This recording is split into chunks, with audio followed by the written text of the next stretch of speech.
Oi, galerinha! A gente voltou e agora a gente vai falar sobre elementos químicos e a sua classificação.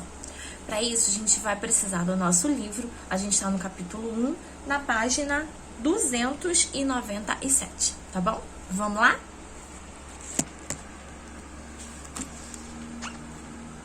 Pois bem, turma, os elementos químicos, a gente viu que eles ficam organizados numa tabela, né? Cada átomo, ele forma diferentes compostos na natureza e esses átomos são constituídos por prótons, elétrons e nêutrons, como a gente já viu, tá bom? O número atômico, ele é representado pela letra Z e significa a quantidade de próton. É o número pelo qual os átomos são reconhecidos, é como se fosse a identidade, o nome do átomo, tá? O átomo, ele é um sistema eletricamente neutro. O número de prótons é igual aos números de elétrons quando eles estão estáveis. Se um átomo tem 5 prótons, ele vai ter 5 elétrons, tá? Na maioria dos casos, e a gente vai ver os casos onde não acontece isso. O número de massa é representado pela letra A, e ele é igual a prótons mais nêutrons. É igual ao núcleo do átomo, tá? A massa do átomo, ela fica em seu núcleo, como eu acabei de falar, onde ficam os prótons e os nêutrons. Aqui a gente tem o átomo do zinco, ele tem 65 de massa e 30 de atômico. Significa dizer que ele tem 30 prótons dentro do núcleo. E aqui em cima, que é o número de massa, ele tem 30 prótons mais a quantidade de nêutrons, que são 35. Como que eu sei? É só fazer a quantidade total pela quantidade, subtraindo a quantidade de prótons, que eu já sei qual é, que é 30. E aí, o que sobrar vai ser nêutron, tá bom? Existem algumas semelhanças atômicas que a gente vai ver agora. Essas semelhanças atômicas, elas são divididas em isótopos, isóbaros e isótopos, tá? Os isótopos, eles têm o mesmo número atômico, ou seja, o mesmo Z, a mesma quantidade de prótons, e eles podem ter diferentes tipos de massa. Olha, o carbono, ele tem sempre 6 prótons, tá? Mas ele pode ter 6 nêutrons, ele pode ter 7 nêutrons e ele pode ter até 8 nêutrons. Então, o carbono, ele pode ser 12, 13 ou 14. O número de prótons nunca muda, tá, gente? Os isóbaros, eles são elementos diferentes com o mesmo número de massa. Então, aqui eu tenho um carbono e um nitrogênio. Eles são diferentes, ó. Um tem 6 prótons e o outro tem 7 prótons. Mas o número de massa deles é igual, tá? Sempre que eu tenho número de massa igual, eu tenho isóbaros, ok? E os isótonos são diferentes elementos químicos com o mesmo número de nêutrons, tá? Então, aqui eu tenho diferentes elementos químicos com diferentes quantidades de prótons e mesmo número de nêutron. Como que eu sei a quantidade de nêutron? Só subtrair o de cima pelo de baixo, o de cima pelo de baixo, e vocês vão ver que ambos vão ter 20 nêutrons, tá bom?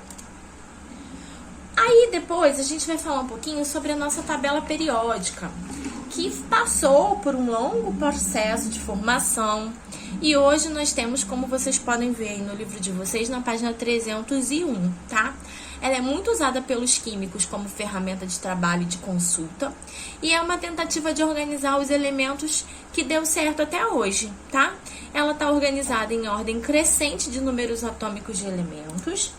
E a gente tem aí a imagem para a gente identificar. Aqui, logo abaixo da imagem, nós temos a identificação das cores. As cores, elas vão variar de acordo com o tipo de elemento químico. A gente vai ver já já sobre eles. Outra coisa importante da gente falar da nossa tabela periódica são sobre as famílias e os períodos, tá? A gente precisa se organizar na tabela periódica para começar a ler a tabela periódica. Então, nós temos o símbolo químico, que fica aqui no meio. Logo abaixo, nós temos o nome do elemento químico. Acima, nós temos o número atômico, que é o Z. Abaixo, nós temos o número de massa, que é o A, ok? A tabela, ela tá organizada em 18 famílias ou grupos, tá?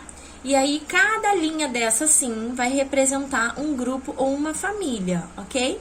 Por exemplo, ó, na família 10, que é essa aqui, nós temos o níquel, por exemplo, o paládio, tá? Todos esses que estão aqui nesse período, nessa família, tá? O período, ele é de 1 a 7 e eles são representados pelas linhas horizontais.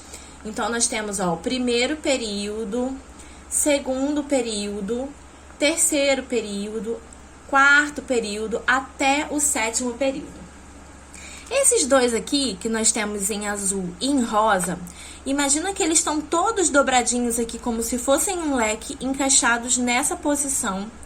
E esse daqui é a mesma coisa, todos dobradinhos encaixados nessa posição, tá? É como se fosse um desdobramento da tabela periódica, esses grupinhos aí. Ó, as linhas, como eu falei pra vocês, são os períodos. As colunas, que são verticais, são os grupos ou famílias. Nós temos 18 famílias. Os principais grupos que nós temos nas tabelas periódicas são de metais alcalinos, são metais alcalino-terrosos, calcogênios, halogênios e gases nobres, tá? Eles estão representados aqui na tabela pelas cores, é só observar aqui embaixo. Vamos ver as características desses grupos, mas antes a gente precisa falar um pouquinho sobre o hidrogênio. O hidrogênio, ele é o elemento mais simples da tabela. Da ligação de dois átomos de hidrogênio, forma-se o gás hidrogênio, que é importantíssimo na função de combustível limpo para veículos. Ele está sendo o início, né, da comercialização de veículos que podem receber hidrogênio. E eles formam esse gás que é limpo, que não tem poluição, tá? No futuro, aqui a gente tem, ó, talvez seja comum ter carros movidos por hidrogênio, uma bomba de hidrogênio e um carrinho aí sendo utilizado. O hidrogênio, ele fica sozinho, tá? Ele não se junta com nenhum outro grupo. Agora a gente vai falar um pouquinho sobre esses grupos. Os elementos metálicos, os metais, eles têm algumas características básicas, como são bons condutores de calor e eletricidade, como a prata, o ouro, ferro. Eles são reativos e formam compostos com outros elementos. Eles são dúcteis e maleáveis, isso significa que eles podem ser transformados em fios muito finos, como cobre. E maleáveis significa que a gente pode formar qualquer forma, tá? E o único metal líquido que existe é o mercúrio. Todos os outros metais em temperatura ambiente são sólidos, ok? O mercúrio é aquele que tem dentro dos termômetros, aquele líquido que costuma ser vermelho ou prateado, é um mercúrio e esse metal é líquido, tá?